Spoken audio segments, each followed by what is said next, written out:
प्रदेश के नवचयनित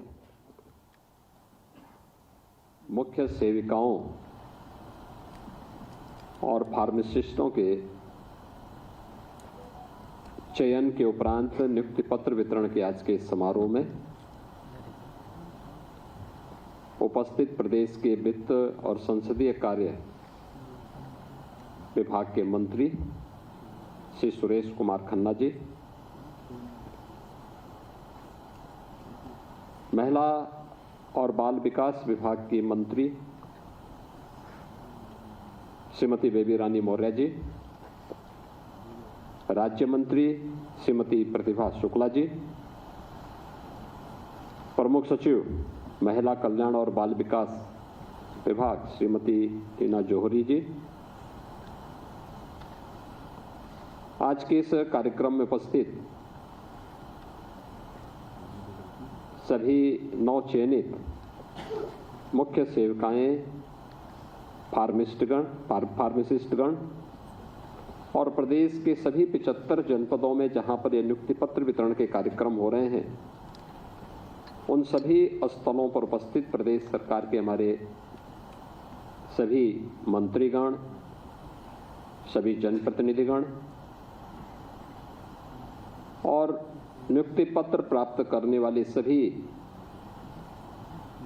अभ्यर्थीगण और उपस्थित बहनों और भाइयों, 2438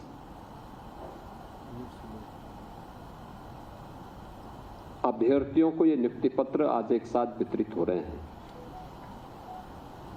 जिसमें 2425 आंगनबाड़ी केंद्रों में प्रदेश की कुपोषित माताओं के लिए और नवजात शिशुओं के पोषण अभियान की मॉनिटरिंग के लिए मुख्य सेविकाओं का और 13 फार्मासिस्ट की चयन की प्रक्रिया संपन्न होने के उपरांत आज नियुक्ति पत्र वितरण का कार्यक्रम हो रहा है। मैं सबसे पहले जो प्रदेश भर की बेटियों को यह अवसर प्राप्त हो रहा है, उन सबको, उनके परिवार के सभी सदस्यों को इस चयन की प्रक्रिया में सफलतापूर्वक नियुक्ति पत्र वितरण होने के इस अवसर पर प्रदेश सरकार की ओर से हृदय से बधाई देता हूं और अधीनस्थ सेवा चयन आयोग को इस पूरी प्रक्रिया को निष्पक्ष, पारदर्शी और शासन की मंशा के अनुरूप करने के लिए हृदय से धन्यवाद भी करता हूं। वास्तव में हर एक युवा के मन में एक सपना होता है और उस सपने को प्राप्त करने के लिए वह अपने स्तर पर प्रयास करता है, एक स्वस्थ प्रतिस्पर्धा को आगे बढ़ाने का काम करता है। उस युवा के सपने को मंच देने का काम किसी भी लोकप्रिय सरकार को करना चाहिए। इस सरकार का दायित्व होता है, युवा प्रतिभाशाली होता है, ऊर्जा से भरपूर होता है, उसको सही दिशा मिल सके, वह राष्ट्र निर्माण की प्रवर्तमान अभियान का हिस्सा बन सके, यह किसी भी सरकार की जिम्मेदारी बननी चाहिए।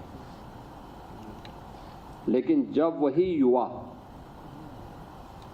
भेदभाव का शिकार होता है, बेईमानी और भ्रष्टाचार की भेंट चढ़ता है, ये क्षति केवल एक युवा की नहीं होती, राष्ट्रीय क्षति होती है। राष्ट्र उस प्रतिभा से वंचित होता है, पीढ़ियां उस प्रतिभा से वंचित होकर के, कुंठित होकर के निराशा और हताशा की ओर जाती हैं।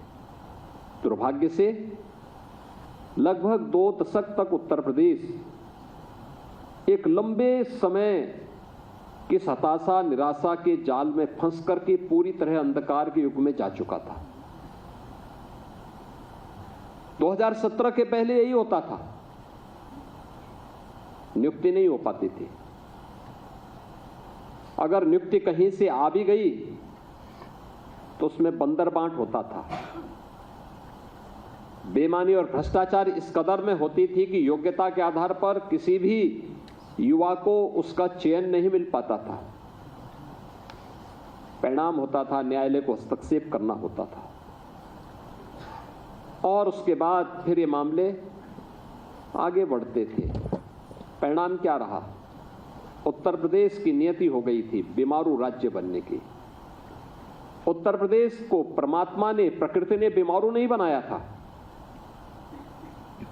बेईमान राजनीतिक दलों ने उत्तर प्रदेश को बीमारू बनाया था। मानसिक रूप से बीमार लोगों ने उत्तर प्रदेश को बीमार बनाया था। ये उत्तर प्रदेश अपनी प्रकृति से और प्राकृतिक संसाधनों से दुनिया का सबसे समृद्ध प्रदेशों में से गिना जाता है, लेकिन यहां की बीमार मानसिकता की राजनीतिक दलों ने, सत्ताधारी दलों ने उत्तर प्रदेश को बीमारू राज्य की श्रेणी में ला करके खड़ा कर दिया था। युवाओं के सामने पहचान का संकट खड़ा हुआ तो उत्तर प्रदेश के सामने पहचान का संकट खड़ा हुआ। आज मैं देख रहा था ये नियुक्ति पत्र वितरण के दौरान, इसमें आजमगढ़ के भी युवाओं को सेवा का अवसर प्राप्त हुआ है, अमरोहा को भी प्राप्त हुआ है, शामली को भी प्राप्त हुआ है, लखनऊ, कानपुर, आगरा, गोरखपुर, वाराणसी, प्रयागराज, ये जनपद ऐसे हैं जहां पर एक प्रतिस्पर्धा है, लोगों के लिए साधन है। लेकिन लखीमपुर खीरी और नेपाल बॉर्डर के दुधवा नेशनल पार्क के जंगलों के बीच थारू जनजाति से जुड़ी हुई कोई बेटी चयन हो जाती है तो मान के चलिए चयन की प्रक्रिया पारदर्शी हुई है।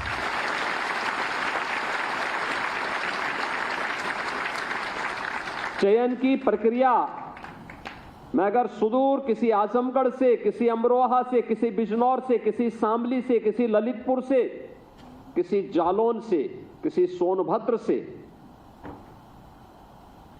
अगर किसी बेटी का चयन होता है तो हम मान करके चलते हैं कि चयन की प्रक्रिया निष्पक्ष हुई है, पारदर्शी हुई है, क्योंकि प्रतिभा वहां पर भी है। और इस पूरी चयन की प्रक्रिया में आपने इन सब बातों को देखा होगा। नियुक्ति की प्रक्रिया के दौरान भी मैं देख रहा था, और एक नहीं,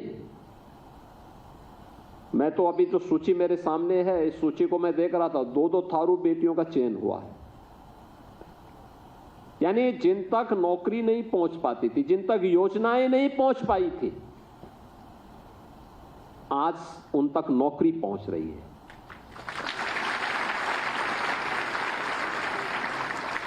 ये उत्तर प्रदेश बीमार नहीं था, उत्तर प्रदेश को बीमार किया गया था। यह देश 1947 के बाद भी 1960 के दशक तक उत्तर प्रदेश देश का सबसे अग्रणी प्रदेशों में से गिना जाता था। देश के अंदर उत्तर प्रदेश का योगदान 14% से अधिक माना जाता था, लेकिन 1960 के बाद से लगातार गिरावट जो आई,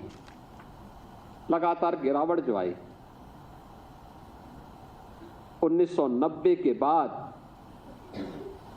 लगातार इसमें और तीव्रता के साथ ये गिरावट आती गई, और 2017 आते आते उत्तर प्रदेश का देश के विकास में योगदान 8% से भी कम हो गया था। हर शासन की योजना में उत्तर प्रदेश पीछे होता था। क्या खाद्यान्न उत्पादन में, क्या प्रदेश के अंदर इंफ्रास्ट्रक्चर में, क्या इन्वेस्टमेंट में,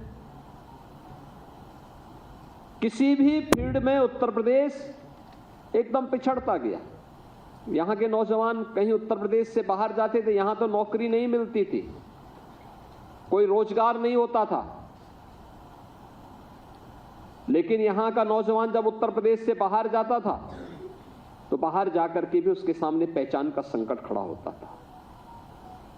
आज मैं देख रहा था, आजमगढ़ का नौजवान भी जब यहाँ पे चयन हुए हैं, आजमगढ़ की बेटियां भी जब चयनित हुई हैं, मैं देख रहा था, एक समय होता था आजमगढ़ का नाम लोग सुन करके डरते थे, उसके नाम से पहले ही उनको बाहर कर देते थे। होटल और धर्मशाला में रूम नहीं देते थे लोग। ये स्थिति किन लोगों ने बनाई? इन लोगों ने बनाई जिन लोगों ने प्रदेश को दंगों की आग में झोंक करके प्रदेश के सामने पहचान का एक संकट खड़ा किया था, जिन्होंने उत्तर प्रदेश को अपने परिवार के लूट का एक अड्डा बना दिया था, जिन लोगों के कारण पहचान के भीषण संकट के दौर से उत्तर प्रदेश को गुजरना पड़ा था, वे उस बीमारी के कारण थे और उस बीमारी को समझने की आवश्यकता है।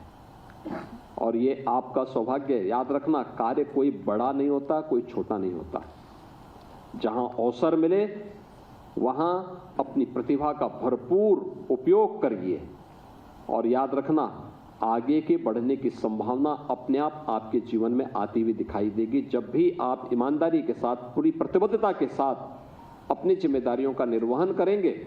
तो न केवल आपके लिए आगे बढ़ने के अवसर होंगे, बल्कि प्रकृति और परमात्मा की कृपा भी आप पर उसी प्रकार से बनेगी जिस प्रकार से आपने इस पूरी व्यवस्था के साथ देखा होगा।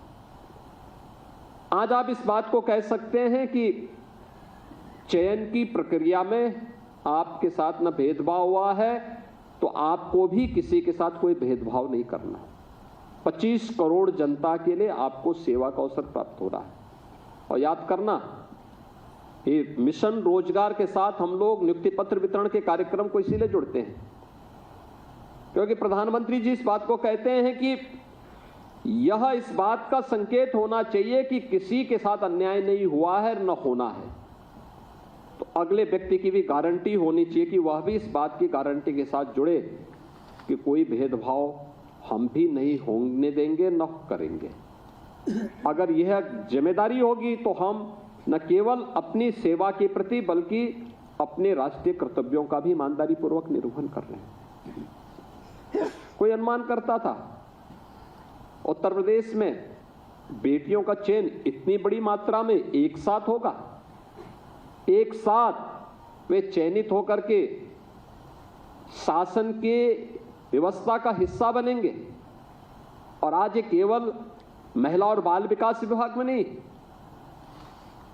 अब तो यह जीवन के प्रत्येक क्षेत्र में हो रहा है।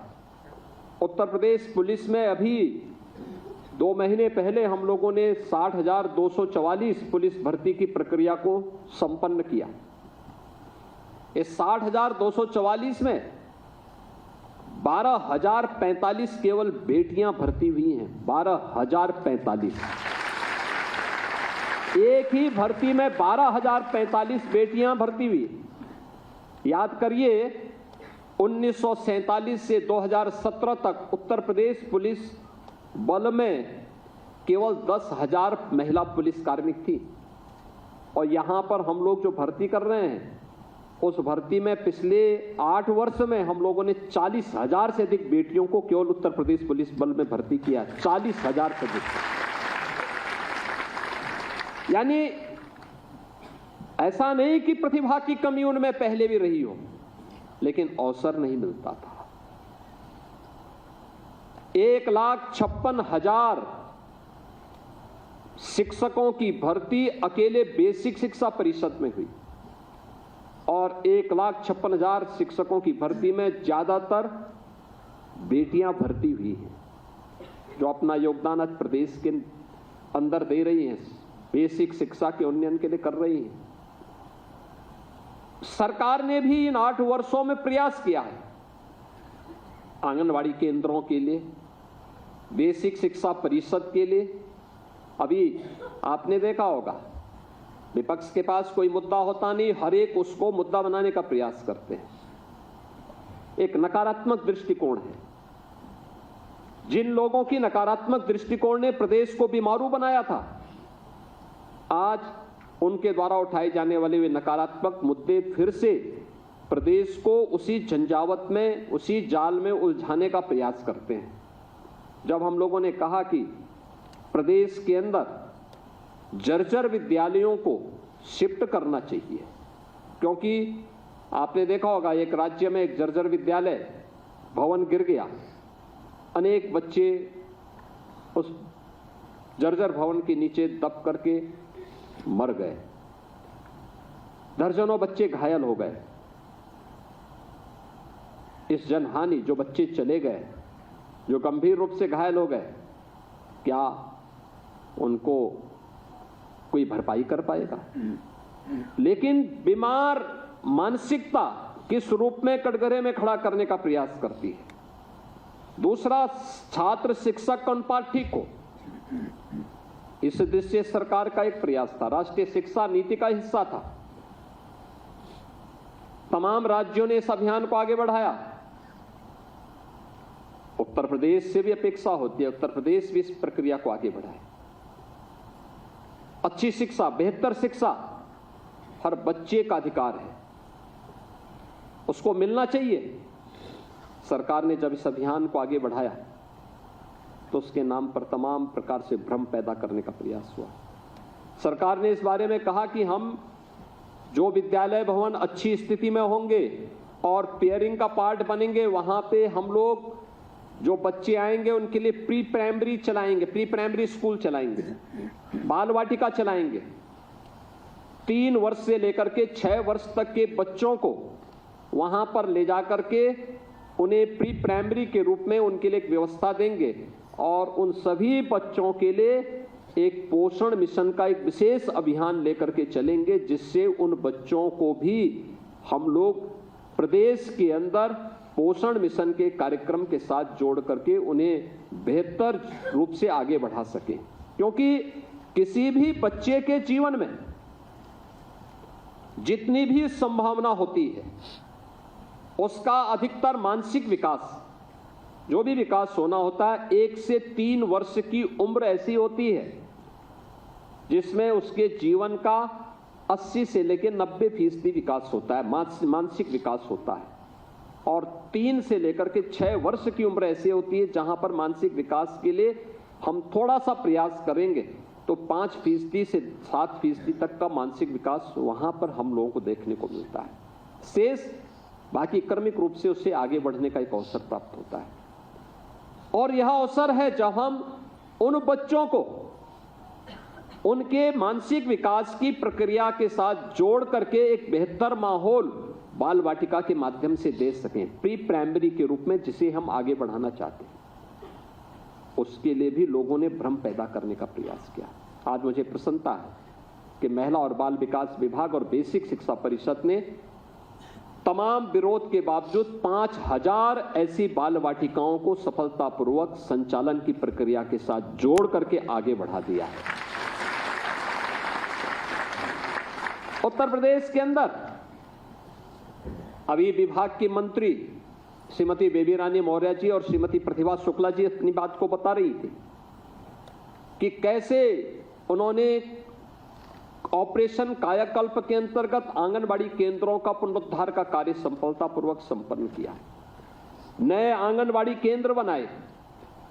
और हम लोगों ने विभाग से कहा है कि भाई एक बार में जितने भी आंगनबाड़ी ऐसे केंद्र हैं जिनके पास अपना स्वयं का भवन नहीं है, एक बार में प्रस्ताव बनाइए, शासन धनराशि देगा, उनके पास अपना भवन होना चाहिए और एक बेहतरीन माहौल वहां पर बच्चों को प्राप्त होना चाहिए।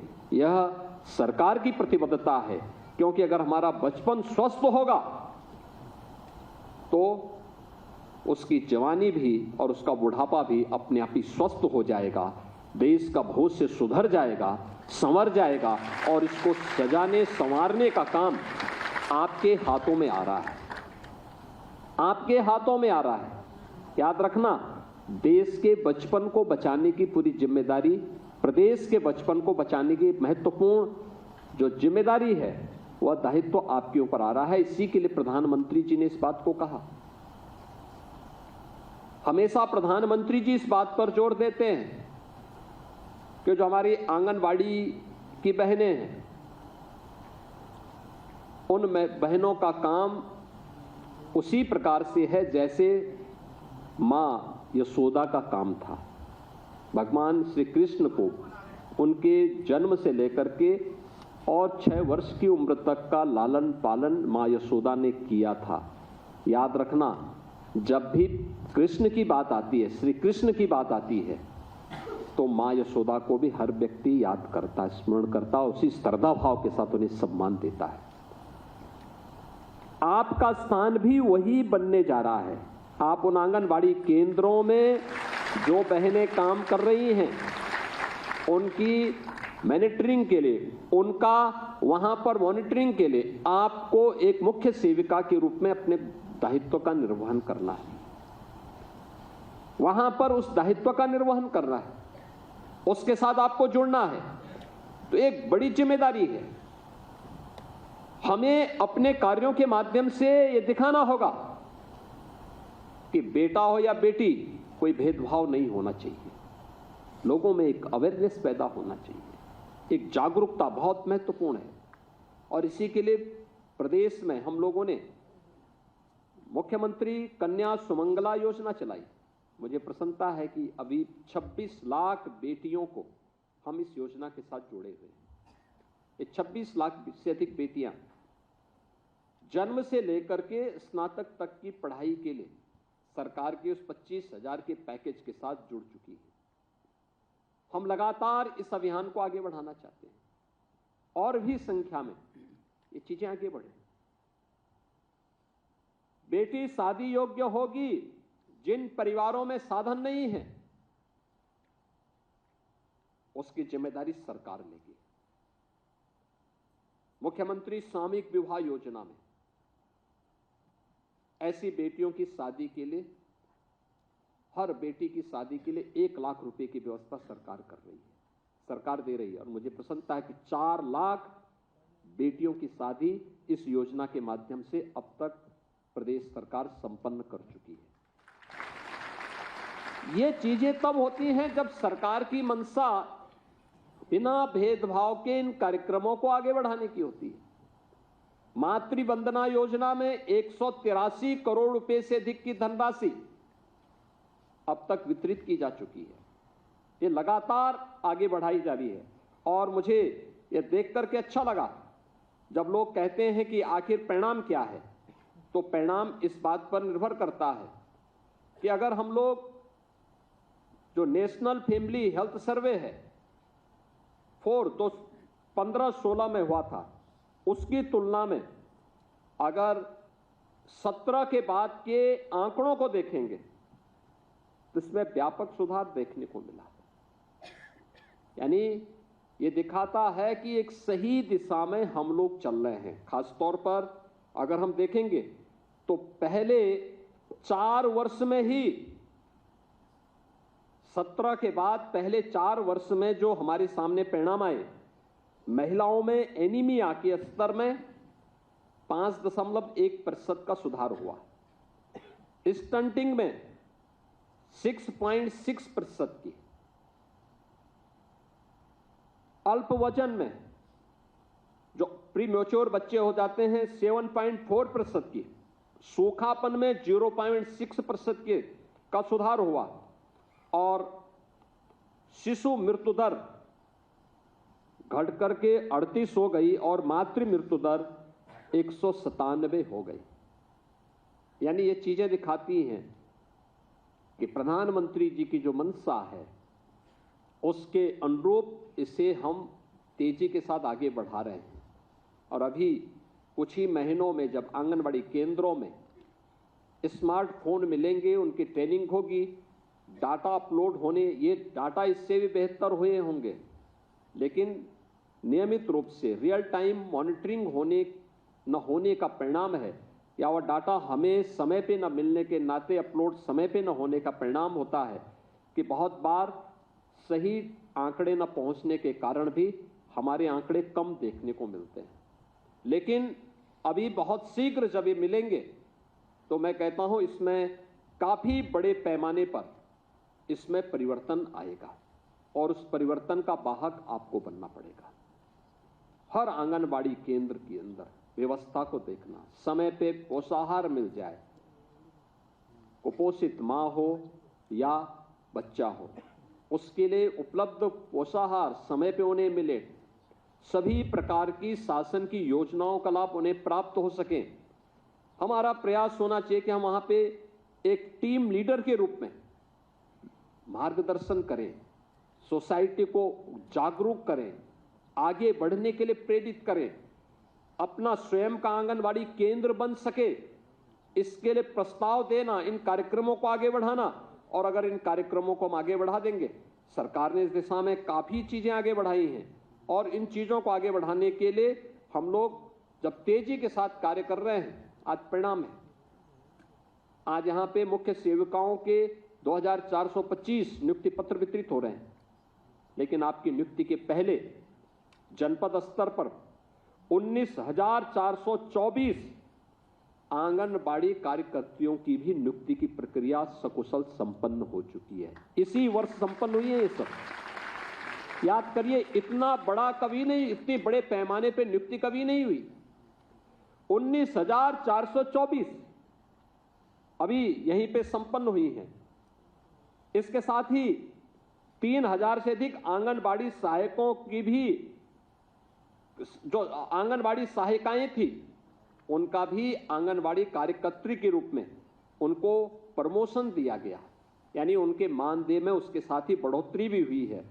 और 22,290 जो मिनी आंगनबाड़ी थे, उनको मुख्य आंगनबाड़ी केंद्र के रूप में परिवर्तित किया है। और परिवर्तित करने का परिणाम क्या है कि जो वहां पे सहायिकाएं काम कर रही थी, उनको भी अब मुख्य आंगनबाड़ी केंद्र में आंगनबाड़ी कार्यकर्त्री की तर्ज पर मानदेय उपलब्ध हो सकेगा।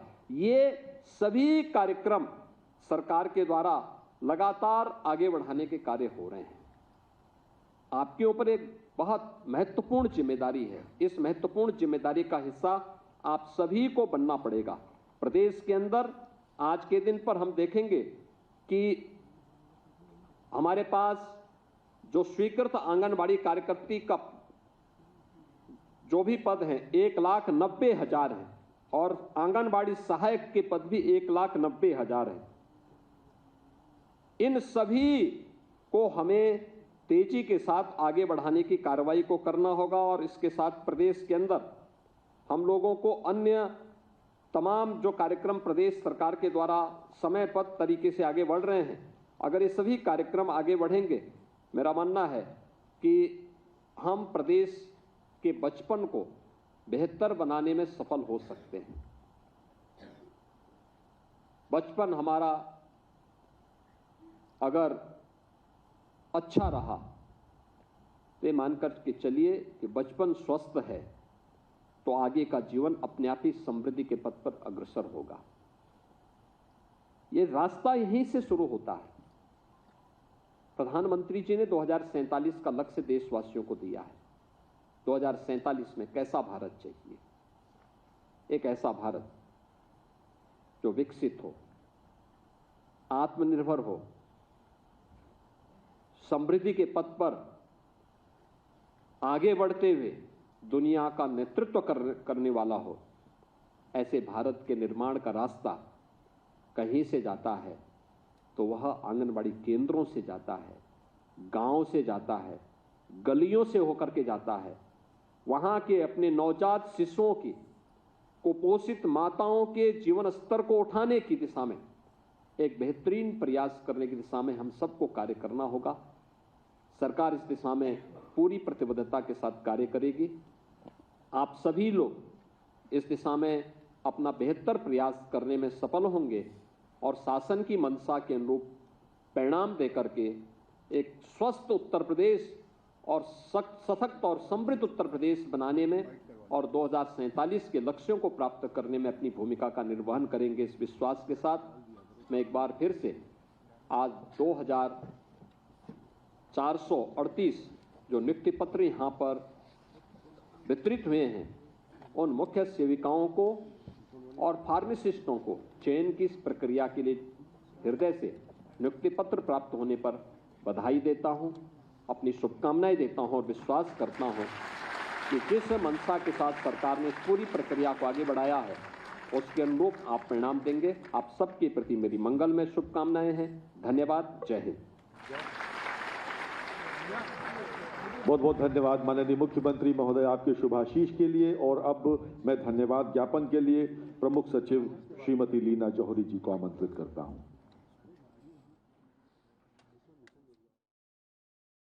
जहां भक्ति है हर शब्द में, कथाओं में छुपे हैं दिव्य रहस्य और ज्योतिष देता है जीवन को दिशा। धर्म से जुड़ी हर बातों को जानने के लिए हमारे चैनल स्तुति को सब्सक्राइब करें। चैनल पर जाने के लिए इस लिंक पर क्लिक करें।